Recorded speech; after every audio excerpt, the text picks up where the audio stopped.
అండి, నమస్తే. నేను మీ Soni. Welcome back to our channel smart Soni Shiva.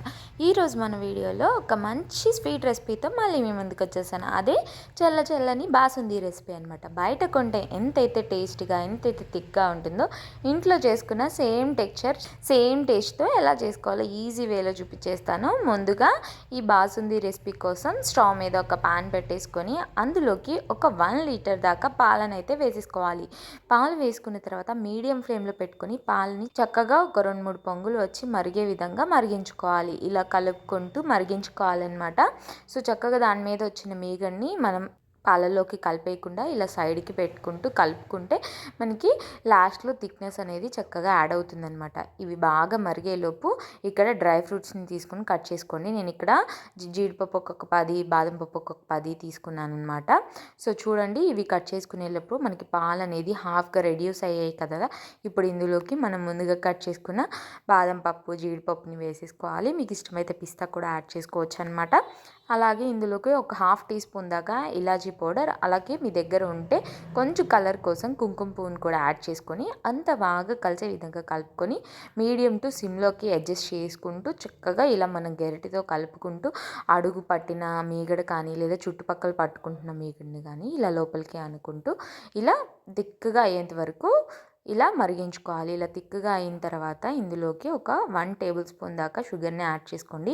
1 table spoon sugar అయితే కరెక్ట్గా సరిపోతుంది. మీకు ఎక్కువ తినే వాళ్ళైతే 1.5 అయినా యాడ్ చేసుకోవచ్చు. షుగర్ కూడా వేసిన తర్వాత షుగర్ బాగా కరిగే విధంగా కలిపేసుకోవాలి.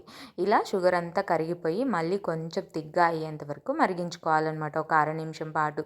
సో చూడండి, ఈ కన్సిస్టెన్సీలో ఉన్నప్పుడే స్టవ్ ఆఫ్ చేసుకోవాలి. అదే మనం ఇంకొంచెం థిక్గా అయ్యే వరకు ఉంచామంటే మనం చల్లారిన తర్వాత ఫ్రిడ్జ్లో పెట్టుకుంటే ఇంకొంచెం థిక్గా అయిపోతుంది అనమాట, గెడ్డలాగా. సో అందుకని నేను చూపించిన కన్సిస్టెన్సీలో ఉన్నప్పుడే స్టవ్ ఆఫ్ చేసుకొని పక్కా దించుకొని కంప్లీట్గా చల్లారిపోనివ్వాలన్నమాట. ఇది ఇలా కంప్లీట్గా చల్లారిపోయిన తర్వాత ఫ్రిడ్జ్లో ఒక 2 అవర్స్ పాటు పెట్టేసుకోండి. ఇంకొంచెం థిక్గా అవుతుంది కన్సిస్టెన్సీ అనేది. సో ఫ్రిడ్జ్లోంచి తీసేసుకున్న తర్వాత చక్కగా చల్లగా బౌల్లోకి సర్వ్ చేసుకోవడమే. చూడండి, థిక్నెస్ అనేది కొంచెం థిక్ పడింది కదా, ఇందాకటి కన్నా కూడా మనకి ఇంకొంచెం చిక్కగా అనిపిస్తుంది బాసుంది అనమాట.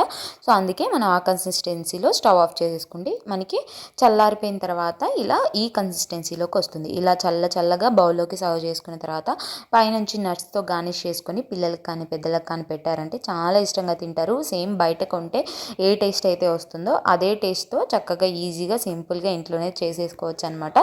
సో మీరు కూడా తప్పకుండా ఈ వీడియో చూసాక ట్రై చేయండి. ఈ వీడియో చూసి ట్రై చేస్తే పర్ఫెక్ట్ బాసుంది రెసిపీని మీరు కూడా ఇంట్లో ఎంజాయ్ చేసేయచ్చు. ఈ సమ్మర్లో పిల్లలకి ఇలా చేసి పెట్టండి, చాలా హెల్దీ, అలాగే చాలా ఈజీగా చేసుకున్నాం, చాలా తక్కువ ఇంగ్రీడియంట్స్తో కదా. తప్పకుండా ట్రై చేసి ఎలా వచ్చిందో మీ ఫీడ్బ్యాక్ని నాతో షేర్ చేసుకోవడం అస్సలు మర్చిపోద్దు. ఈ వీడియో అయితే నచ్చిందని అనుకుంటున్నాను. వీడియో నచ్చితే వీడియోని లైక్ చేయండి, మీ ఫ్రెండ్స్ అండ్ ఫ్యామిలీ రిలేటివ్స్కి షేర్ చేయండి. ఇంకా ఇలాంటి ఎన్నో easy and quick summer recipes కోసం ఈ స్మార్ట్ సోనీ శివ ఛానల్ని సబ్స్క్రైబ్ చేయండి. ఈ వీడియో అయితే ఇంతే, మరొక మంచి వీడియోతో మళ్ళీ మీ ముందుకు వచ్చేస్తాను. అంతవరకు సెలవు. Bye all. Thanks for watching.